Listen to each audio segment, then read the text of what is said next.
Bismillahirrahmanirrahim. Assalamualaikum warahmatullahi wabarakatuh. InsyaAllah kita akan sambung lagi pembelajaran kita pada kali ini dengan tajuk yang baru.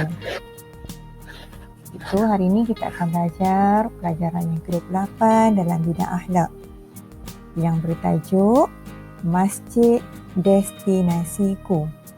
Okay, pertama sekali kita tengok apakah maksud masjid dari segi bahasa. Ia berasal daripada perkataan Arab sajada yang bermaksud tempat sujud.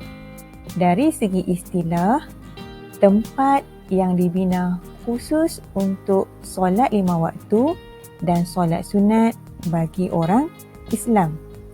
Apakah dalil? Dalil yang menunjukkan kita perlu beradab terhadap masjid dari nakli dalam surah At-Taubah ayat yang ke-18 yang bermaksud sesungguhnya yang layak memakmurkan masjid Allah ialah orang yang beriman kepada Allah dan hari akhirat serta mendirikan solat dan menunaikan zakat. Okay. Kita tengok pula adab di masjid. Kita akan bincangkan adab masuk masjid, adab berada dalam masjid dan adab keluar masjid. Fokus utama adab masuk masjid antaranya ialah sunat membaca doa, iaitu Allahumma aftahli abwaaba rahmatik. Kedua, membaca selawat ketika melihat masjid, iaitu Allahumma salli ala Sayyidina Muhammad. Yang ketiga, mendahulukan kaki kanan. Yang keempat, tidak membawa sesuatu yang berbau hingga mengganggu jemaah lain. Contohnya buah durian kan. Tambah-tambah sekarang ni musim durian kan, mengganggu emosi dan perasaan orang yang berada di masjid tu nanti. Okay, fokus kedua kita ialah adab di dalam masjid.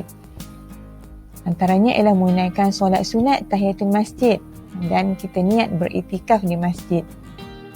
Kedua, duduk dengan tertib menghadap ke arah kiblat. Kita jaga ketenteraman di dalam masjid. Yang ketiga, kita banyakkan berzikir, membaca Al-Quran. Dan yang keempat, kita berkata sesuatu yang berfaedah. Kita tidak bersembang perkara-perkara yang lahir, iaitu perkara yang tak berfaedah. Kita saling berpesan-pesan dengan kebaikan, memberi nasihat antara satu sama lain. Itu antara adab yang baik di dalam masjid. Okey, fokus yang ketiga ialah adab keluar masjid, iaitu kita sunat membaca doa keluar masjid, iaitu Allahumma inni as'aluka min fadlik. Kemudian kita mulakan langkah dengan kaki kiri. Kita memberi salam kepada mereka yang masih lagi berada di dalam masjid ataupun yang berada di pintu masjid. Ikut keadaan lah. Jika orang tu sedang baca Al-Quran, kita perlu ganggulah dengan salam kita. Yang orang yang mungkin berada duduk iktikaf saja, kita boleh bagi salam dekat mereka. Dan kita berazam, kita akan datang lagi ke masjid.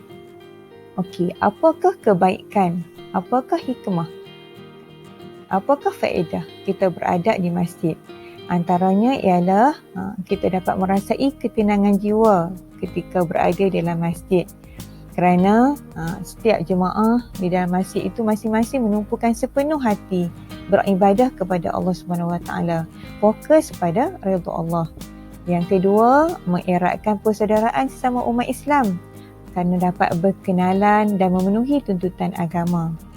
Yang ketiga, dapat melaksanakan ibadat dengan selesa dan khusyuk kerana semua orang menjaga ketenteraman masjid. Okey, yang terakhir, bagaimana caranya kita dapat mengimarahkan masjid? Okey, antaranya ialah kita menunaikan solat fardu berjemaah setiap kali masuk waktu dan berazam untuk datang lagi. Yang kedua, masjid kita jadikan tempat belajar membaca Al-Quran dan tafsir, berzikir dan pelbagai ibadah mengikut keperluan dan kemahuan sendiri. Yang ketiga, kita mewujudkan bilik bagi musafir. Tujuannya untuk menggalakkan lebih ramai yang datang ke masjid. Contohnya, kita adakan majlis berbuka puasa. Okey, yang keempat, mengadakan pelbagai aktiviti untuk menarik minat semua lapisan masyarakat seperti sukan dan riyadhah. Okey, ini sahaja isi penting yang kita nak belajar dalam pelajaran yang ke-28, Masjid Destinasiku. Saya harap kamu semua faham dengan pembelajaran pagi ini. Sekian, terima kasih. Assalamualaikum warahmatullahi wabarakatuh.